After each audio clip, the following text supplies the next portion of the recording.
দেখুন, ঘটনাটা যে প্রথমবার ঘটলো এটাই তো শেষবার ঘটলো এমন তো কোনো ব্যাপার নয়, তাই না?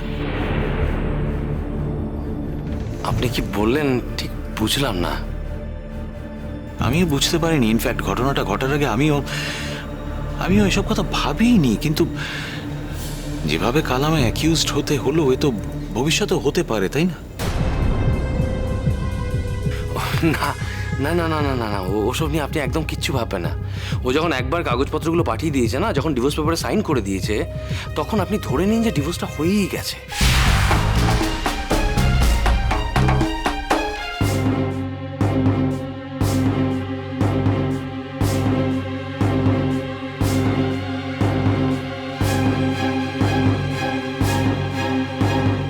শুধু পাড়ির একটা সইয়ের দরকার তো।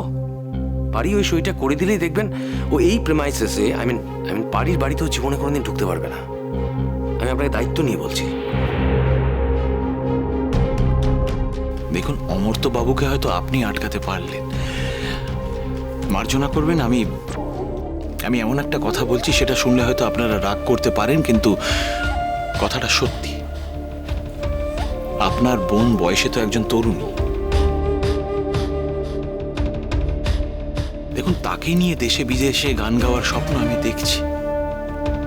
সব ক্ষেত্রে তো বাড়ির মানুষদের পক্ষে সব জায়গায় যাওয়াটা সম্ভবপর হবে না, তাই না? না না, সে তো নিশ্চয়ই। অমর্ত্যবাবুর কথা ছেড়েই দিন। আরে বাকি 5 জনও তো আজে বাজে কথা, অকথা কুকথা বলতেই পারে। তাদেরকে আটকাতে পারবেন? মানে সে গ্যারান্টি দিতে পারেন?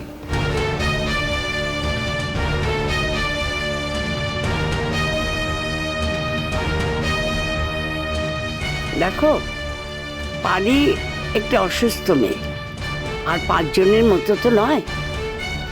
তাই যা সয় সেটুকুই করা উচিত নয় কি? মাসিমা, ঠিক বুঝলাম না আপনার কথাটা, সরি। এ তো খুব সহজ কথা। এ কথা তো না বোঝার মতো কিছু নয়। আমি বলছি কি, যে পারিকে নিয়ে তোমরা এরকম টানা হেঁচড়া করো না।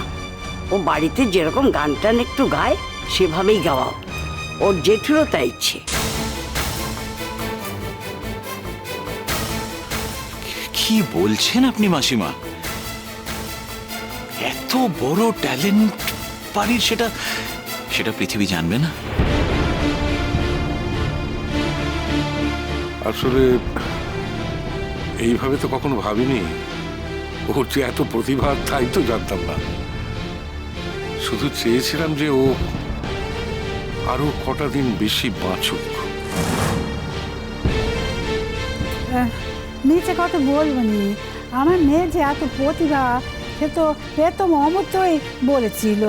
হ্যাঁ, সে তো তার সাধ্য মতো অনেক চেষ্টা করেছিল, তারপর তো তুমি এত বড় জায়গায় নিয়ে গিয়ে তাকে ফেললে।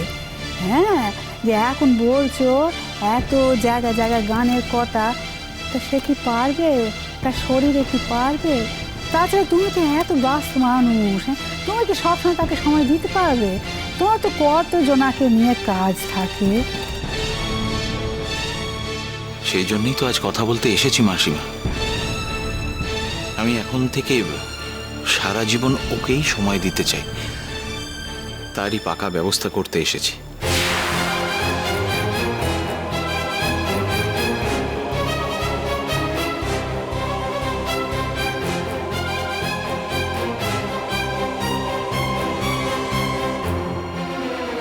সেটা কি ব্যবস্থা? আপনাদের মেয়ের হাত আমি ভিক্ষে চাইছি মাসিমা।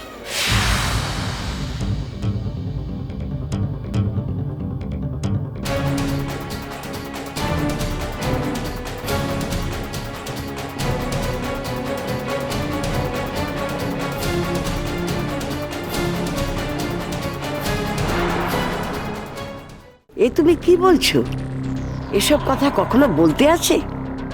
পারি তো বিবাহিতা মেয়ে, আর ও যে বিবাহিতা এটা তো তোমার অজানা নয়। সেই বিয়েটা কি আদৌ টিকে আছে সোনা ঠাম্মা? দেখো, তোমরা তো চিরটাকাল থাকবে না, তখন রাঙাপিসিকে কে দেখবে বলো তো? সেই তো আমাদেরই দেখতে হবে। আর আমাদের কথা কি রাঙাপিসি শুনবে? এখনো কি শোনে বলো তো? না ভূমি, সেসব তো পরের কথা। উনি যে আমার বোনের জন্য এভাবে ভেবেছেন, এতটা ভেবেছেন, উনি কোথায় নেমে এসে এই কথাটা বলছেন সেটা একবার ভেবে দেখেছো শোনা জেঠি? কিন্তু কিন্তু কি মাসিমা, আমার উপর আপনার একটুও ভরসা নেই? আপনার মনে হয় না যে আপনার মেয়ের যত্ন আমি করতে পারবো? আপনার মনে হয় না যে আপনার মেয়ের পাশে আমার থাকাটা খুব দরকার? সত্যি কথা বলতে কি, পারি আর অমর্তর মধ্যে একটা ভুল বোঝাবুঝি হয়েছে ঠিকই, কিন্তু আমরা আশা করেছিলাম যে সেটা মিটে যাবে। তাছাড়া এটাও সত্যি কথা, ওরা দুজনে দুজনকে সত্যিই খুব ভালোবাসে। কেউ কিন্তু কাউকে ছেড়ে থাকতে পারবে না। অমর্তর কথা আমি বাদই দিলাম, কিন্তু কিন্তু আমার ঠাকুরজি তো অমর্তকে ছেড়ে থাকতে পারবে না। আপনি তো কালই দেখলেন তো অমর্ত এখনো কতটা জুড়ে বসে আছে ওর জীবনে। অমর্ত বাবু যদি সত্যি অতখানি বাড়ির জীবনে জুড়ে থাকতো তাহলে এই অন্যায় প্রস্তাবটা দেওয়ার সাহস আমার হতো না বৌদি। এরকম একটা অধর্মের কথা আমার মন ভাবতেই পারতো না। But the present situation is different.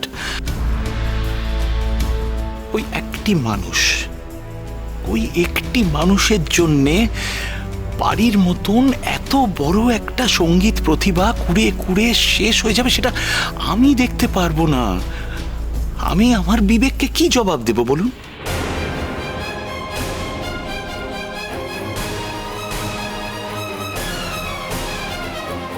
দেখো বাবা, আমরা এত তাড়াতাড়ি তোমাকে কিছু বলতে পারবো না। তাছাড়া আমার দাদা এতদিন বাড়িতে ছিলেন না, তিনি বাড়ি ফিরে এসেছেন। উনি আমাদের গার্জেন এখন। ওনার সঙ্গে কথা না বলে আমরা তো কোনো কিছু বলতে পারবো না তোমাকে।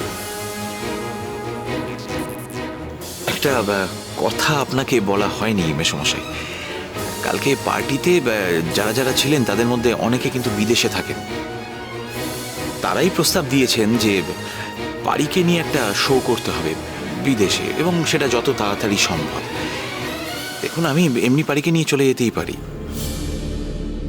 কিন্তু নিজের কাছে অনেস্ট থাকার জন্যে, আর তার থেকেও বড় কথা 5 জনের কুকথা এড়ানোর জন্যে আমি আপনাদের পারিকে স্ত্রীর মর্যাদা দিয়ে নিয়ে যেতে চাই।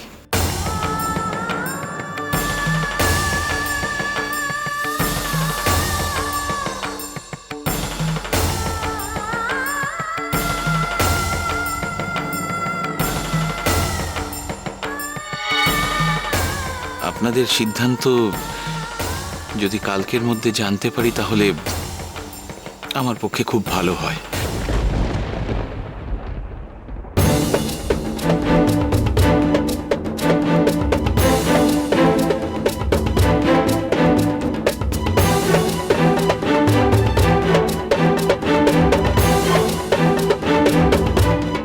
ব্যাস এই কথাটাই বলতে এসেছিলাম। আসি তাহলে।